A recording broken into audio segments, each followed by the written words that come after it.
Welcome to Guilty or Not, where we take a look at the world's most gruesome interviews, analyse them, and try to figure out why the perpetrator did their horrible deed.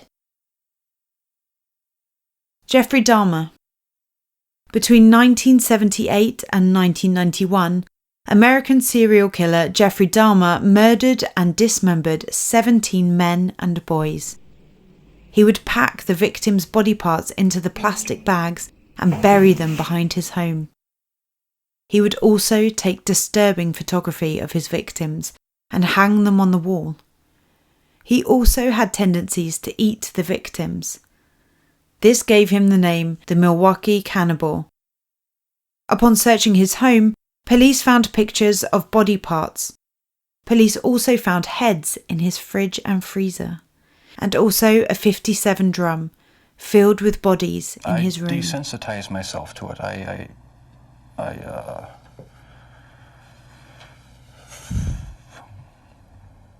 don't know, I went to great lengths. These obsessive desires and thoughts wanting to control them, to, I don't know how to put it, possess them permanently. And that's why you killed them? Right. Not because I was angry with them, not because I hated them, but because I wanted to keep them with me. And as my obsession grew, I was saving body parts such as skulls and skeletons. The process, it doesn't happen overnight. When you depersonalize another person and view them as just an object for pleasure instead of a living, breathing human being, it seems to make it easier to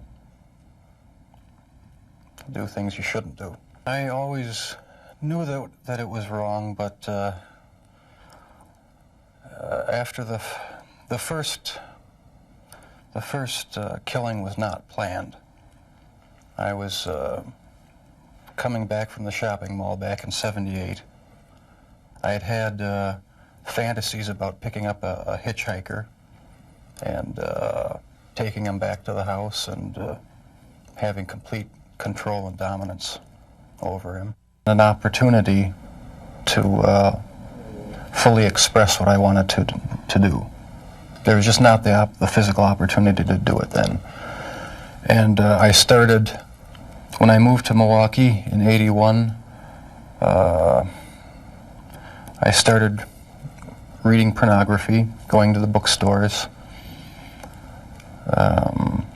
Eventually that led to frequenting the gay bars. And then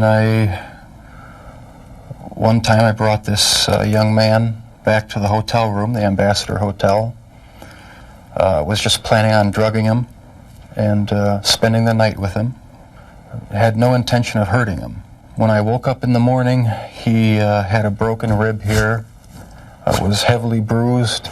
Apparently I had beaten him to death with my fists. And you have no memory of it? I have no memory of it. But that's what started the whole spree all over again. Afterwards, were you repulsed? Were you upset? No, at the time, it was almost addictive. It was almost a surge of energy. I wouldn't have to worry about any of their needs or anything. I just had complete control of the situation. It was my way of remembering their appearance, their physical beauty. I also wanted to keep something. If I couldn't keep them there with me whole, at least I felt that I could keep their skeletons. And I even went so far as planning on setting up an altar with the 10 different skulls and skeletons. And what was the purpose of the altar going to be? As a sort of memorial. A point where I could I don't know. It's so bizarre and strange, it's hard to describe. A place where I could collect my thoughts and feed my obsession. When the bodies were still in your apartment, there was no time when you would see them and say, "This is grotesque. What have I done?" There were times, but the compulsive obsession with doing what I was doing overpowered any feelings of revulsion. And out to pick up a man. Was there any kind of ritual you went through? I'd go to the nightclubs, drink, watch the striptease shows, and if I didn't meet anyone at the bars, I'd go to the bath clubs and meet someone there, offer them money, and we'd go back to the apartment, have a few drinks. I'd have the sleeping pill mixture already prepared. Person would drink it, fall asleep, and that's when they would be strangled. Evil and perverted, that I actually derive a sort of pleasure from watching that tape. Did you like feeling evil? No, I didn't, but I had tried to overcome the thoughts, and it worked for a while, but eventually I gave in. Those same urges, do you still feel that compulsion, that obsession? I wish I could say that it just left completely, but no, there are times when I still do have the old compulsions. When I was about 15 and 16, and they got worse and worse. What were your fantasies about? Satisfaction. For you, that made you suddenly realize that you had done something terribly wrong, something you should be sorry for.